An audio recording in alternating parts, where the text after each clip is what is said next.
ఒకప్పుడు పార్వతీదేవి స్నానం చేయబోతూ ఎవరూ లోపలికి రాకూడదని అనుకుంది. అందుకే ఆమె తన శరీరంపై ఉన్న పసుపుతో ఒక బొమ్మను తయారు చేసింది. ఆ బొమ్మకు ప్రాణం పోసి "నువ్వు నా కొడుకు గణపతి" అని పేరు పెట్టింది. ఆమె తన గదిలో ఎవరూ రాకూడదని ఆజ్ఞ ఇచ్చింది. అప్పుడు శివుడు ఇంటికి వచ్చాడు. కానీ గణపతి ఆయనను లోపలికి రానివ్వలేదు.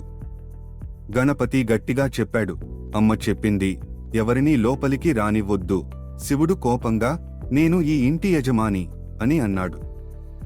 గణపతి చాలా శక్తివంతుడు, శివుడి సైన్యాన్ని గెలిచాడు. కాని చివరికి శివుడు కోపంతో తన త్రిశూలం విసరగా గణపతి తల వేరు అయింది.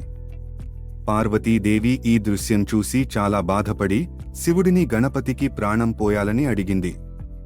శివుడు వెంటనే దేవతలకు ఆజ్ఞ ఇచ్చాడు, "దారిలో దొరికిన మొదటి జీవి తలను తీసుకురావండి." దేవతలు ఒక ఏనుగును చూసి దాని తలను తీసుకువచ్చారు. శివుడు ఆ తలను గణపతిపై ఉంచి ప్రాణం పోశాడు. అలా గణపతి మళ్లీ బతికాడు. శివుడు గణపతిని తన కుమారుడిగా అంగీకరించి ముందుగా నిన్నే పూజించాలి అని ఆశీర్వదించాడు. అప్పటి నుండి ప్రతి శుభకార్యం వినాయక పూజతో మొదలవుతుంది. ఇది మన ప్రియమైన వినాయక్ జన్మకథ. ఆయనను పూజిస్తే విజయమే మనదవుతుంది.